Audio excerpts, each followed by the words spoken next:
What's up, everybody? It's Soul, and today we are here in Realms in Exile. It's been a long time since we actually jumped into this mod, so I'm excited to be playing here today. And as you can see, we're playing with the recent, it won't be recent by the time of me releasing this video, but fairly recent beta release where they've added this new region here in the south, which I do plan on making a video for in the not so distant future. And as you can see, they've also sort of roadmapped some of the start dates that they're planning on doing, like the Fourth Age or the Realms in Exile, which I assume this one would actually be great if it was the culmination, or we have like the Ride of Errol, which actually that would be really cool too. But just a bunch of stuff. But we're not worried about this today. We're not focusing on this. What we're going to be doing is playing as a character who has probably been long overdue, realistically speaking, here on the channel, and that's Maglor, the minstrel. So he's one of the sons of Fëanor, obviously cursed when they left the West.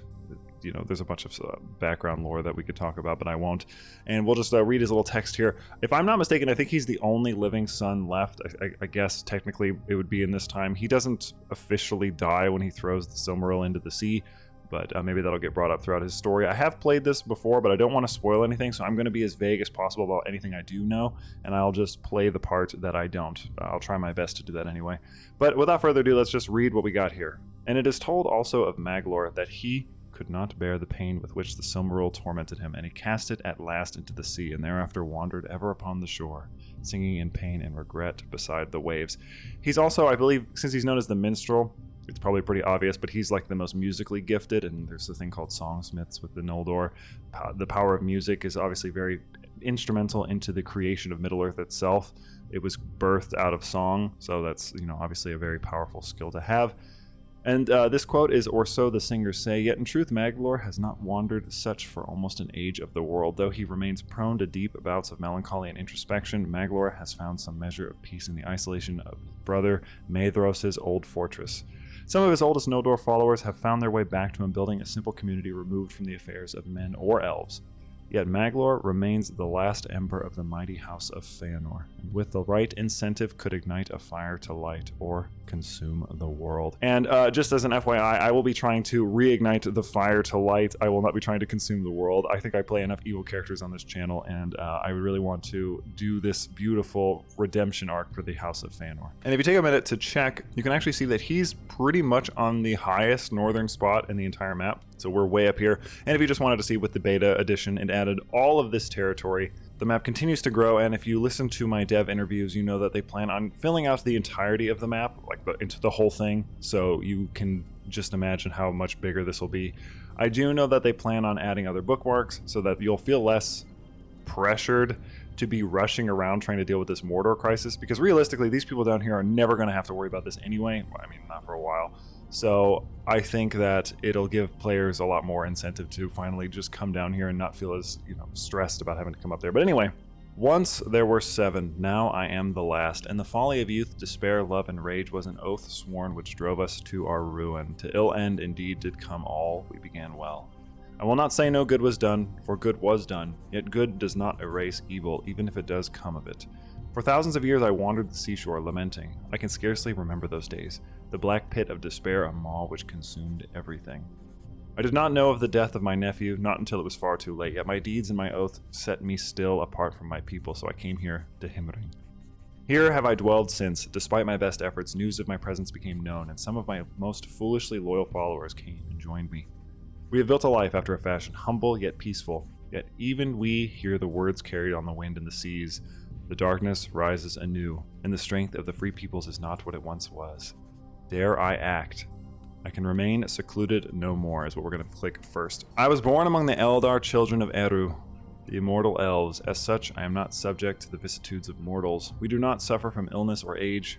We may only die from grievous wounds or terrible sorrow. We marry only out of love, and believe the soulmate's Fëa becomes intermingled in the process. For us, having a child is a conscious decision, and we only raise one at a time until they reach their majority at the age of 50. None of our kind has married a child of men since the legendary heroes of Dane in the First Age, and none will do so again unless ordained by Eru. We rule from elven refuges, and rarely do our armies leave our homes unless to reclaim our invaded homelands, to assist a neighbor beset by the evil forces, or to cleanse the land of the worshippers of the Dark Lord Sauron. May Govenen. So we are now here up in the north. We are obviously playing as an elf. Let's just jump into Maglor's character here so you can get a general overview. So out of the Sons of Fëanor, he is one of the ones who got married. Not much is known about his wife, so obviously she's dead. And then, as you can see, his character, he's patient, he's compassionate, and he's calm. He has been given Charismatic Negotiator, Aspiring Blade Master, Patriarch, Alacartar, which is August, Open Terrain Expert, Logician, Poet, understandable. He's widowed, he's robust, he's beautiful, he's melancholic, he's sorrowful. So he has the Oath of Fëanor, and instead of explaining that to you, we'll just read the little pop-up that comes up for it. So let me just get this to pop up. The Oath of Fëanor was a dreadful, irrevocable oath taken by Fëanor and his sons in the city of Tirion. In it, they swore to fight and slay any who attempted to keep the Silmarils from Fëanor and his kin, calling upon Eru Ilúvatar as their witness. Much sorrow would come of this oath, and Fëanor and his sons came to regret their swearing it before the end. Their oath shall drive them and yet betray them, and ever snatch away the very treasures they have sworn to pursue. And this is from the Silmarillion. I'm not going to read the oath unless you want to. You know what, fuck it, we're just going to read it. Be he foe or friend, be he foul or clean, brood of Morgoth, or bright Vala, Elda, or Maya, or aftercomer, men yet unborn upon Middle-earth, neither law nor love nor leagues of swords, dread or danger, not doom itself shall defend him from Fëanor and Fëanor's kin. Whoso hitteth and hoardeth, or in hand taketh, finding, keepeth, or afar casteth a Silmaril. This swear we all, death we will deal him ere day's end, woe unto world's end. Our word hear thou, Eru All-Father, to the everlasting darkness doom us if our deed faileth. On the holy mountain hear and witness, and our vow remember, Manwë and Vagda. So there you go, that's the vow, the Oath of Fëanor. So he has beheld the light of the two trees, so he also gets a bunch of bonuses from that, which is really nice. And that was way back in the Lost Days, you know, just over in this land down here. We don't need to worry about Valinor, that's inconsequential at this point. I'm curious, he already has most of the diplomacy perks, so should we even, I guess we could just get them, and then we'll do Majesty Focus, I guess, whatever, sure. And we have empty council positions, so we'll just fill them up. And then we'll proceed from there. So we've read his thing, and now if we come in here to Himring, we can actually see that we're at the Fortress of Himring, which was a masterpiece of Noldorian defensive design, built atop the hill of the same name. Ringed with bastions and thick, crenellated walls, its square keep was said to be impregnable so long as any remained within to defend it. Built by Maedhros, it was the keystone of the defensive line maintained by the Sons of Fëanor, known as the March of Maedhros. The forces of Morgoth never took it in battle, but after the disaster of the Nirnaeth, the Fëanorians no longer had the numbers to hold the march, and they fled south to Amon Areb. The dread reputation of Maedhros made all but the most brave of orcs in Morgoth through the tenants unwilling to approach the abandoned tower, which remained unspoiled in the following years. Following the drowning of Balerion, the crown of the hill and its fortress remained above the waves, and was soon reoccupied by Fëanorian Noldor, some of their holdout on Amon Areb and others escaping Morgoth's thraldom. So I believe, yeah, this area used to be more land, if I'm not mistaken. I think they talk about that a little bit in the Silmarillion. I cannot recall. It's been a while since I read it, but yeah. And we also have a unique songsmith. Of song was the world made, and it resounds in it still. The high elves of Middle-earth preserve most of their lore of songs of power and the damage that they can deal. So these are like siege equipment, which is very interesting. And I believe that might be, so we can get Noldor swordsmen, a few different heavy infantry, all kinds of stuff really. But they're incredibly expensive, so we have a very small army to start off with here. And then we're just going to hit go, and we'll see the next pop-up. Basically, you know how these episodes go. I typically tend to just cut around and for the story elements, and you know, we'll just play on from there. I can remain secluded no more, yet I am as now but one Elda. With a small following to fight Sauron, I shall need to plan carefully. Two paths lie before me. Try to rally what elves I can and take the fight to Sauron directly, or assert my claim, though questionable, to the position of High King before leveraging the power to defeat Sauron. We should take the fight to Sauron, or I shall unite the elves once more under the High Kings. So this would cause us to have to fight them. How strong are they? 3,700. I think we should try to unite the elves under the High Kings. I feel like that makes the most sense, so we'll try and do that. 2 hours later. My friends, I have just jumped very far into the future to tell you that this is the sandbox version of Maglor's story. Technically, we just did the evil one. We could continue this route, but apparently if you attack these guys, you're actually just opening up to a sandbox from this point on. So what we're going to do is I'm going to reload all the way back at the beginning, and we're going to choose the other option for Maglor, and then we'll follow the storyline from there. So this is where we diverge. Do not hit this if you don't want to do the sandbox. I shall take the fight to Sauron. Maglor will rally what elves he can to his banner before taking the war to Sauron. unlock the Rally of the Army of the Righteous decision, which will determine the route you take. After the great struggle of the last alliance and the long wars against Angmar, Lindon quieted and retreated into isolation, protected by the great distances it was from any threat. But there are threats which will one day come to its shores if they are not preempted. Many in Lindon know this, but lack the leadership to take this step, while I am. My name and that of my family is stained with innocent blood, which might never be cleansed.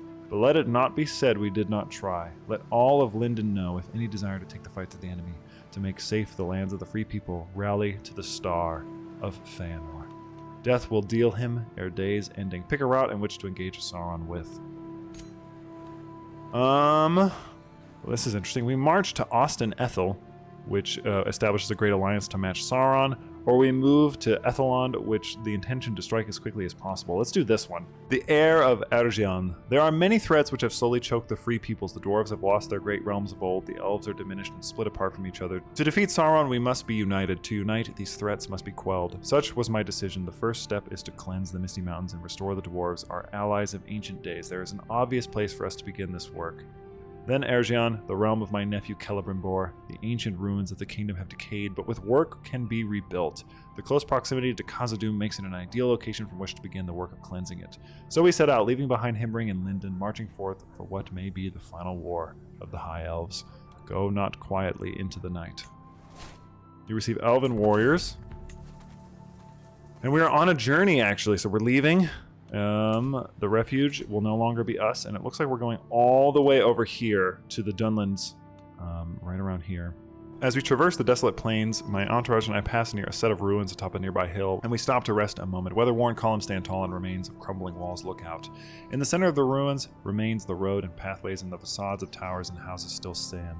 In the Arnorian ruin, broken and blackened by rain and wind and time, standing alone in the emptiness. We will study them for a little while. Oh boy, a hungry hill troll. As my entourage travels through the land, what we had thought to be an ordinary boulder suddenly stands up to block our passage. A massive hill troll. I'm assuming it's nighttime. It addresses us with a series of grunts, barely resembling a language. What's this? Some tasty little treats? I'm Maglor, and this is my road. You lots look awfully tasty.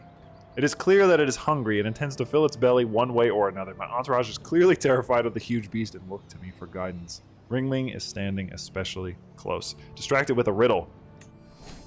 Oh, cabbage. And it was lost. The Feanorian host's court. Am I a king? I guess I am a king.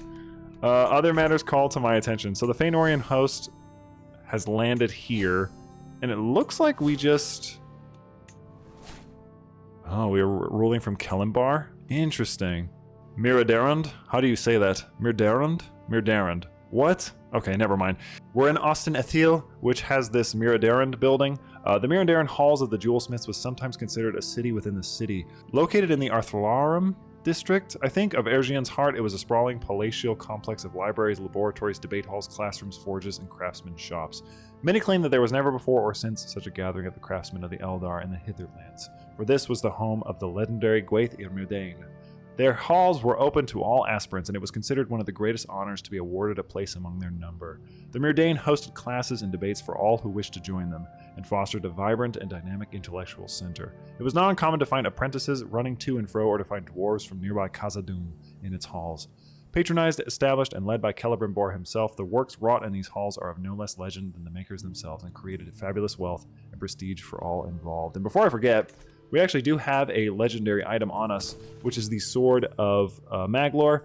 This was given to him by Feanor. The name was a reference to his great voice and its power, and it seems to sing as it cuts through the air. It was one of the few possessions of Maglor to remain in his keeping even after the end of the First Age, and the only known survivors of the blades of Feanor.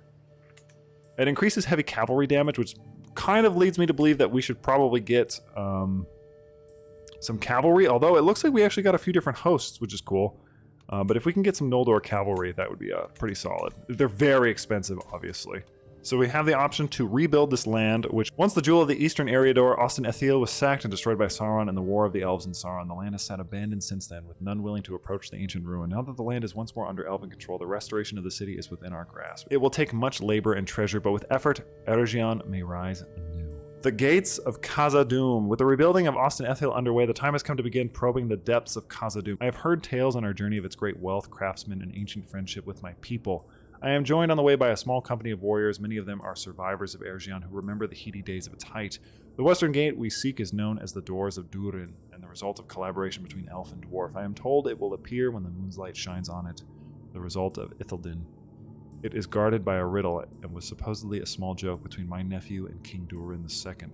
When night falls, the door reveals itself, shining in the pale moonlight between two ancient holly trees. My gaze wanders upon it, recognizing the work of Celebrimbor. With a soft exhale, I utter a single word. Melon. So we have entered the Doors of Durin. We are now within the halls, apparently. With the west gate of Moria open, we slowly map out the ancient halls of Dwarodelf. No tale do its immensity justice, for every hall and path leads to new ones, heading down to the deeps of the earth. Yet these halls are not empty. In their depths scramble goblins, bent and crooked, but they are no match for elven steel and arrow, and soon the halls fall silent once more. Yet after one group, we find a small bunch of dwarves, harrowed and worn, huddling for warmth in a small hall. Their axes are worn and their armor is dulled, and a pall of despair lies on them. Who knows how long they have been trapped here in the deep darkness, bereft of their kin and assailed by the foul goblins. Seeing the light of our lamps, hope returns to their faces, rising with creaking of metal and bone. They need healing. We shall return to Eregion. Okay, so it's popped up a couple different times, so they're helping rebuild, and I'm just going to keep clicking it. It looks like we also gained an army of 80 men. Songs sing of Durin's Bane, a walking calamity, a beast that destroyed the greatest kingdoms of the dwarves. None could say what it was in truth, but in my heart I suspected. Had I not beheld them many times before, they ambushed Maedhros and slew Fingon during the Niranith. Now I have no doubt. A Valarukar dwells in these depths, and now knows I am here too. I command my soldiers to begin leaving the depths, and in the distance I see it, a titan of shadow and flame, sword in hand, hate and wrath emanating from it. We retreat in good order, and it does not follow. It must be slain. We're heading up to the kingdom of Imladris, apparently, to visit Rivendell. I have little right to stand here in the halls of one who I once stole away, yet alone I have not the power to destroy one such as the Valarukar, which lurks in the depths of Durin's place. Though much remains to be said between Elrond and I must immediately cut to the chase. I have discovered what lurks in the darkness of Durin's depths. One of the Valarukar, perhaps the last of his ilk, though it has long contented to slumber in the shadows of the earth. If roused by rage or swayed by Sauron, it would be a dread foe to all the free peoples, most of all Imladris and Lorien. I have little right to the loyalty of others, yet I must plead. Join with me and let us smother this last ember of the war of wrath. His brow furrows deep in thought, and I hold my breath. Please. So it actually looks like we've gained Elrond and Glorfindel, so they both came with us. Alright, so we're returning to Moria again with these two. Glorfindel has slain Balrog, remember this. Revealed in the fullness of their glory, mighty lords of elder days, it takes not long for the Balrog to find them. Glorfindel takes the charge, the light of Valinor burning through the Balrog's shadows. Flanking him are Elrond and Maglor, their voices raised in song. Maglor's voice blazes with fire and starlight, and Elrond's with all the strength of the line of Luthien. Yet even then it is close. The Balrog's song is one of ruin, of brutal flame and toppled kings. Yet after much long battle, a single chance appears. A new song is taken up, ringing from the depths of the mountain, the roots of the earth. Celebdil raises its ancient voice in vengeance for its fallen beloved sons, and with the very earth roaring as a choir, the Balrog stumbles, if not for a moment. Now! You slay Durin's Bane. To the shock and amazement of all, Durin's Bane, the Balrog, has fallen at the hands of Maglor of the Fëanorian host. Long had the Balrog cast its shadow over the ancient dwarf realm of Moria, and few dared to brave its depths. Allowing goblins and orcs to infest it, it was derided by many as foolhardy to try to reclaim the realm, deeming only a greater power than mere mortals able to accomplish the task, yet Maglor has proven such doubts wrong. Maglor Fëanorian, in a brazen display of elven might, led a host into the depths of Khazad-dùm, seeking to reclaim it for the dwarves. Upon confronting the Balrog, a great battle of arms and song erupted, until at last the elves claimed victory over the Valarukar. With its fall, many of the goblins that inhabited the depths have fled to the distant corners of the mountains, fleeing the radiant armies of the elves. The ones that remain now face the might of the elves, who are set to the grim task of cleansing every depth and crevice. With this unexpected turn, the north is set to change forever once again. Glory to the sons of Aula. So we have just destroyed the Balrog. That's actually really awesome. With the fall of the Balrog of Moria, the greatest threat in the Misty Mountains has been defeated, yet more remain. Orcs and goblins still squat in the halls of Durin and in the high mountain passes. Until they are removed, there will always be a threat from the mountains. A new Casus Belli has been unlocked for use within the titles of Moria and the High Pass, enabling the purging of the Northern forces which remain within them. We shall avenge Durin and reclaim his halls. Purge darkness. Is their military strength actually superior to us? I feel like we can take them. We're gonna head in there. We're heading in there. We're gonna purge the halls. The elves are coming to your aid, my mighty dwarf friends. I'm retaking the Hall of 1,000 Pillars. Don't worry. I got you, my friend. This should, with the war score, end here in a second. I think we just have to end up those two, probably. First one done. Nice. We've killed all the orcs living in the targeted region, making it a wilderness colony. And we're gonna need to build up some real forces here. I don't know how. What other decisions do we have? We have this rebuild one, which we have to be illustrious. We have to annihilate Dol Guldur, which looks like they have a truce. They may end up doing that themselves. It looks like Bane did not make it, unfortunately. I was not paying that much attention. I was trying to fast forward until I have enough money to get troops, and he ended up dying, which is quite disappointing, actually. I really did not want that to happen, but I guess it'll make it easier to cleanse this guy. So we're getting 8 gold a turn. I'm wondering if I should try and maybe just get these up to 10. We only need 127 for that, because once we do that, I think we'd be okay. I feel bad that Balen died, but that's what happens historically, so it's not like that's out of the realm of possibility. Where is the Kingdom of Moria? Is it just this? Okay, so we got a couple different things that we're gonna have to get rid of. Let's purge that darkness. Let's avenge Balen. And we purged the darkness. Good job. Oh, beautiful. Nice, dude. You forged an alliance with the dwarves for the battle against Sauron while periodically receiving troops associated with the Longbeard culture. Oh, that's cool. Oh my god. Absolute huge dub. Versus 3,000 goblins. And we should be able to take this within a couple months. Should be able to at least take the first fort. Oh wait, I can befriend her? I should be doing that. Let's befriend Galadriel. That may help our efforts in getting her to ally with us. Because if I can do that, then clearing all of this out should be way, way faster. Is that Gandalf? What the hell? Gandalf, what you doing, baby girl? Why is he a gallows bait? What is Gandalf doing? What the hell is going on? Okay, we finished purging the darkness of this area. Take that L, dog. Look at that little grubby dude. He's so awesome. I love the goblins, though. I can't even lie. They're so fun. All right, that's one. Beautiful. We'll head over here. We'll take this one, and then we'll go north. And we'll have purged the whole thing. I feel bad for Balen, but, you know, what are you going to do? He didn't even die to the Balrog this time. There's just too many golems. Or, there was just too many goblins. Too many golems. I actually think the High Pass only has 2. It's got this guy and this guy. Oh, damn, you have 9,000? Oh, it's Gorkill. Dude, my homie. I love Gorkill. He's so sweet. All right. Should be an easy win. Hopefully. What? What the hell? Are you for real? I have to do this again? All right, this will allow us to at least take the Dwarven Kingdom back. Aragorn has returned. So the king has returned. Where's he at?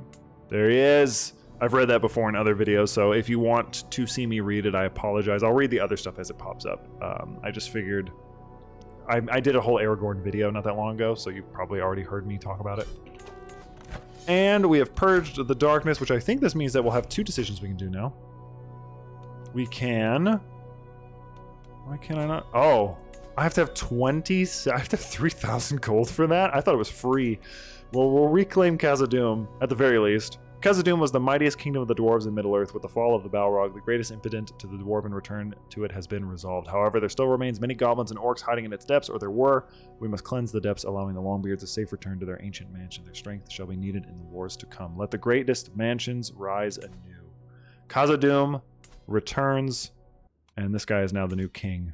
Nice. And we have now made ourselves an ally of Khazad-dùm.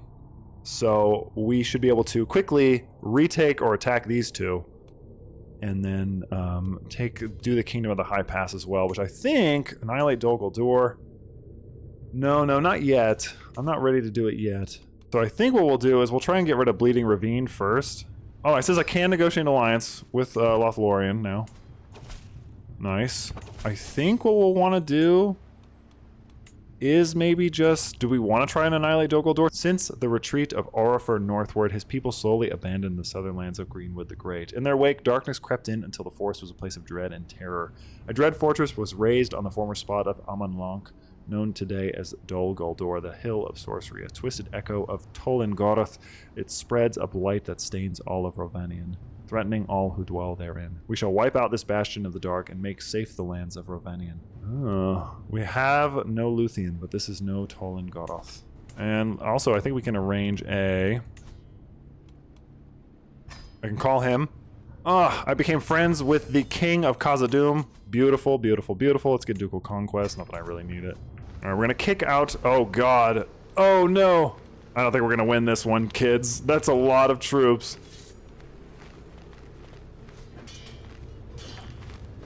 Oh, no. We did. Absolutely dunked on this man. Absolutely told this man he should go home. I'm gonna call in Galadriel to help me with this war. Beautiful, thank you. We keep getting troops from the dwarves, so I'm actually gonna send them over here from Khazad-dùm. Alright. The fate of Amanlanc, the Hill of Sorcery, has fallen before the flaming banners of Feanor, and Aurifer's halls now once more are in elven hands. The question now is what to do with it. Aurifer's folk dwell still in the north, but his son has long reigned there as king, yet they are remote and purportedly isolationist. Across the Anduin in the realms of Lorien, long shepherded by my cousin Galadriel. Alternatively, Amanlanc could be kept as an eastern outpost of my new host. I think Lorien should grow greater. That looks way better, yeah. I think it makes more sense for Lorien to take it because these dudes don't care. So what are they gonna do, really? So what else? What would be next? Oh, annihilate Sauron? No, it's too early for that for sure. We definitely gotta cleanse the high passes next. Okay, so we've taken out Dol Guldur. We have cleared the Moria kingdom, and now we've created the kingdom of Khazad-dùm, or helped in its creation anyway. And it looks like Theoden is defending against Saruman, which is bad. We definitely want to get rid of this guy. Holy War for the Kingdom would be good, but I can't actually do that. The big thing is we need to get rid of these two. I'll befriend you. I think I might already... Oh, say we're defensively allied. It doesn't matter. I'll purge the darkness here, but I'm actually not sure what the best move would be as far as anything else goes. Maybe we can build more? No, we can't yet. We'll build some markets after this just to get some more money, because we're definitely hurting for cash. Or is it this one? Which one's the first one we gotta take? Is it this guy? I think so. Okay. We've taken this one.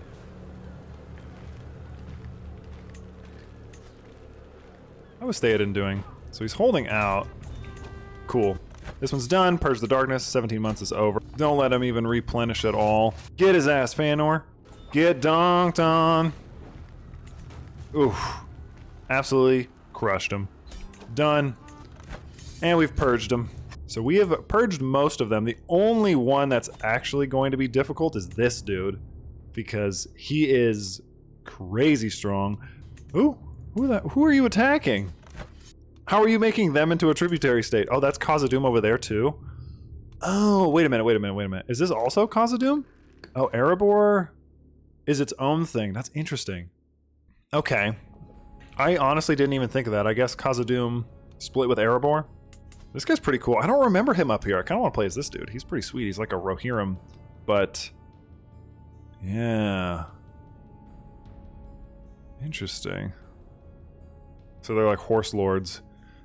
Are descended from those of the Eothid who remained in the upper reaches of the Anduin Vale after both the Rohirrim and the Lefrings had migrated south. Okay, so they're like descended from the same people, but not quite the same. Okay, cool.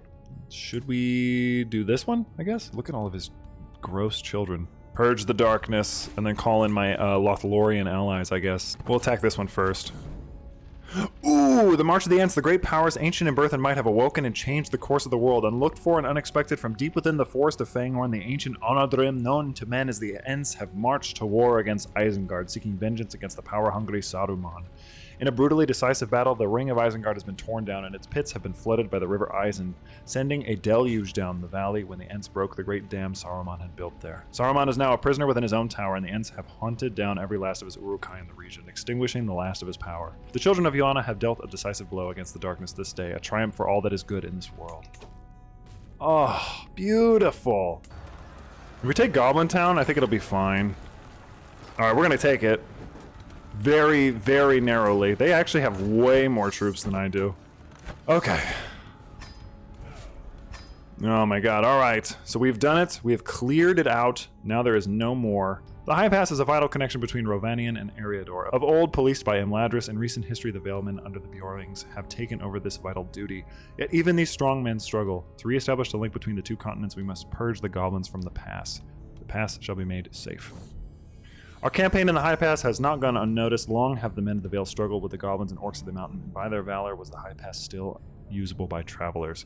They are greatly relieved to have had their ancient foes routed so utterly from the region. Many of the Valemen, hearing of my cause, have chosen to join me in putting further dark beasts to the sword and axe. They have spent long in this fight and have lost much to it. Though they now know peace, they understand that if its source endures, it shall be but a temporary reprieve. O sons of the mountain and the Vale, Bjor himself would honor you.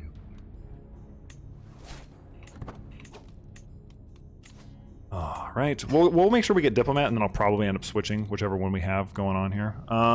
So we've really started moving here. So I've jumped ahead a little bit here. A couple things to update, I guess, before we proceed. So first of all, the biggest thing, the Reunited Kingdom. So Theoden had become a tributary of Mordor, and so Aragorn conquered him. I guess it happened while I was just sort of chilling here trying to build up an army, but my forces are building up too small. However, he also suggested an alliance with me. He actually just asked me for one, so now I can call him when I do end up going to war, which is super great. It looks like he also made an alliance with this guy, which is cool, so I may end up switching to Aragorn when it is time for the war to start, only because, you know, my forces are kind of small, and I imagine it's going to take everybody a while to come down, but I think we're at a point where we're ready to finally take on Mordor. He's got a truce for only 11 more months. I think it's time to just end that. I think those truces are for like 10 years. So let's annihilate Sauron. Though Morgoth was overthrown and cast out of the world, his evil remained to pollute Arda thereafter. Greatest of these is Sauron, his mightiest lieutenant, tormentor of Maedhros and Finrod, deceiver of Celebrimbor, slayer of Gil-galad. His crimes against the Noldor alone are legion, to speak nothing of his countless other crimes. His power has waxed in this age of dwindling, but he is not invincible, nor unassailable. We are fewer than the last great alliance, but even so we shall unmake at last the abhorred in his works. We start a war against Sauron. With Sauron's lieutenants in the region no more, northern Middle-earth stands secure and united as it has not for many long years. The efforts of Maglor has won this, and now the time has come to remove the root of corruption which once choked the free peoples. The free peoples of the north ride out together, in a humbler yet mighty memory of the last alliance of old. Though to victory or defeat, only time and valor shall tell. Let this hour be the hour we draw swords. And because I'm going to war, I can ask my homie if he would come with me, which is great. So I'm going to raise my forces here. And we're going to hopefully be able to do this.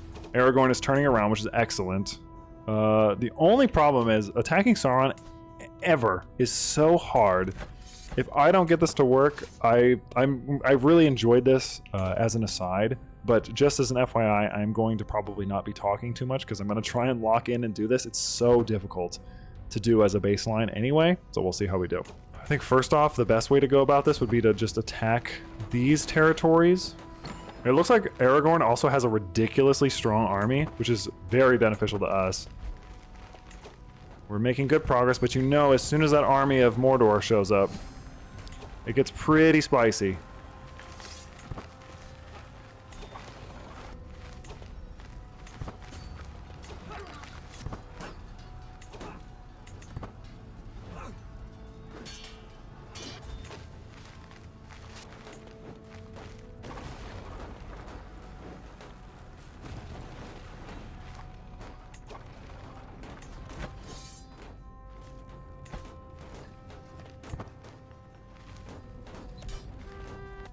Oh, that was really close. I had to come up, so I wanted to go this way, but as you guys saw, I wasn't talking, but I had to come up this way.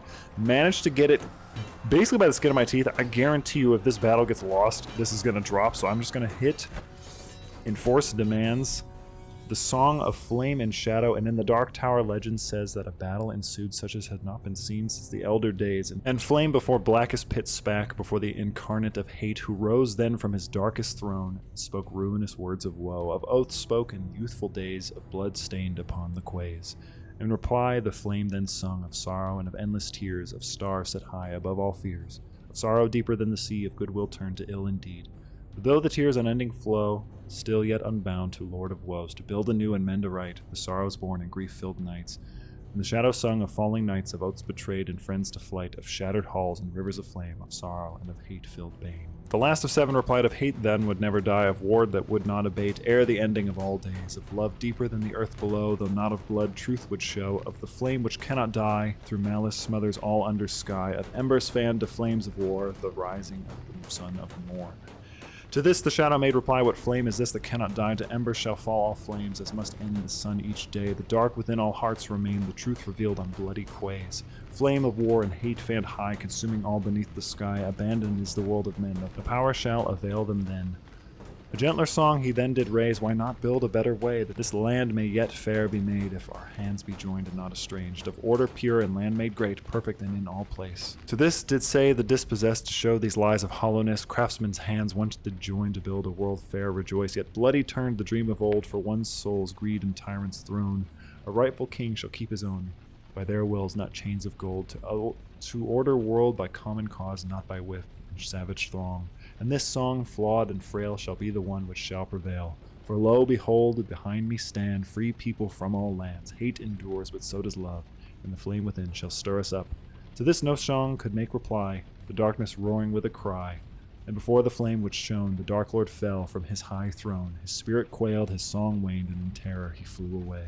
From the west there came a wind, and through the clouds the light streamed in. The land of shadows came to light, and all his armies set to flight. The tower quaked, the mountains sang, and the shadow gave way to day. Sauron is killed. Oh my god. Oh. Oh my lord. It's over. That was insane. Sauron has fallen. He shall not return, his spirit broken and unhoused. Despite the jubilant cheers of my victorious forces, my mind turns inexorably to the future. Though Sauron is beaten, much of his taint remains in the world, to be uprooted and cleansed. It would be fitting burden, one worthy of Maedhros, to fight the darkness unceasing.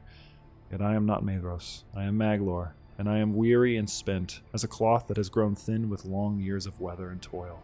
The sea calls to me once more. To the shores I shall go to sing once more. I think this would be a more fitting end. The dude killed a Balrog and Sauron. The Lord of the Deep, and so I return to the shore, gazing out alone. My task is finished. Sauron is no more. Yet from the tranquil depths slowly rises a mighty wave. As it does, my heart twists painfully, and alarm fills my mind. It comes ashore, and with a great voice speaks. Peace, Maglor, my lord Ulmo, I reply faintly. Long ago you were told that not even the echo of your lamentations would be heard, yet I say to you that long have I listened, as you wandered upon my shores. Your songs of regret, sorrow, and pain, the house of Feanor and you, have long been in the debates of the Manaxar. And in our council we are now split. Little pity you were promised, but little is not none. In our own failings in the affairs of thy house we have grappled within. 2 ages ago the ban was ended for all but the most unrepentant or of deepest sin. For 2 ages of the world you have repented bitterly, wandering alone and sundered from thy house. Now at the end of Eldar's days you took upon yourself a task thought impossible, and succeeded despite our deepest doubts. You have wrought a new theme in the great song, and in it we see the echo of the words of our good father, that from evil may come the greatest beauty and good. Our council is split, and thus we came to a compromise, for I bear a gift. He unfurled his hand, and lo, light undwindled shone forth, pure and bright. For in his hand lay the Silmaril that long ago I had cast into the depths of the sea, which had rightly burned me in judgment for my sins. Varda shall be thy judge, in the works of thy father's own hands. Once you entrusted it to me, now I return it to you. And with that he turned his hand over and let the jewel for which gods, elves, and mortals had died and slain for, fall. The Silmaril falls, and my hand instinctively grasps it. I give a sharp inhale of breath, bracing for the pain to come, as it surely must, but it does not, or at least not as it once did. The jewel hums in my hand, its subtle and incomparable melody like crystals in my eyes. It does not burn me, yet I am not totally at ease either. It is warm. Uncomfortably so. I say this aloud, gazing at Ulmo. He rumbles with a voice like a tidal wave, a seeming hint of approval. So you are judged. Hear then the words of the Valar. Once you were exiled, you first for your oath, then your crimes, and finally your refusal to accept our offer of judgment. Yet you did none gladly, and for long years you have repented, lamenting and regret no less bitterly than if you had gone to Mandos. Good does not erase evil, nor evil good, but both are signs of what is within thy heart. And thy heart has proven true, though much sorrow all have endured to show it. Thus we choose the path of mercy, and lay down our ban. I shall add to this not a command, but an earnest entreatment. You are worn, scars upon thy soul and thy physique evident to me. Sail unto the west, and seek the gardens of Lorien, where you may heal, and so in turn heal others. But for now I shall bid thee farewell. May the songs be gladder when I next hear it. With a great crash, the Lord of the Deep descends into his domain, leaving me alone, but with the Silmaril and the stars.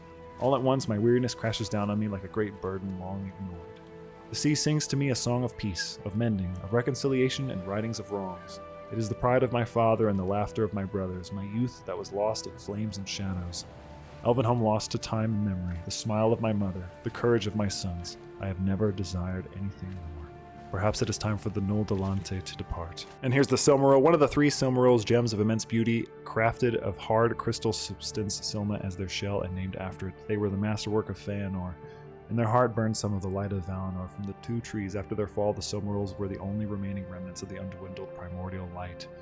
Beautiful beyond measure, of worth beyond comprehension, all admired and desired them. Much of the great tales and tragedies of the First Age can be traced back to their creation, and their later theft by Morgoth being the impetus of the Oath of Feanor.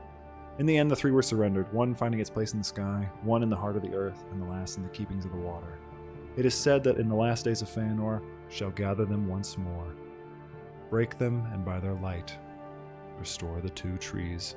And with that, for many years since the breaking of the world, my people have taken to the straight road, sailing westward across the sundering sea and out of the spheres of Arda to join our kin in Valinor.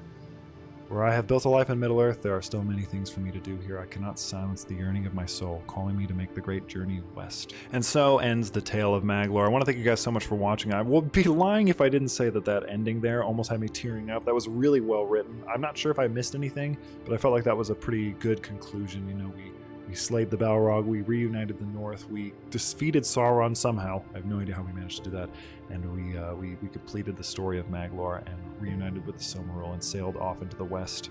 And we're reunited with our kin of old. And that is going to be it for me. Thank you guys so much for watching, as always. It's been a long time since we've done a Realms in Exile video, so I'm happy to have finally done one again. And I hope you guys look forward to it, because there's going to be another one in the near future. But as always, I want to thank my channel members for their support.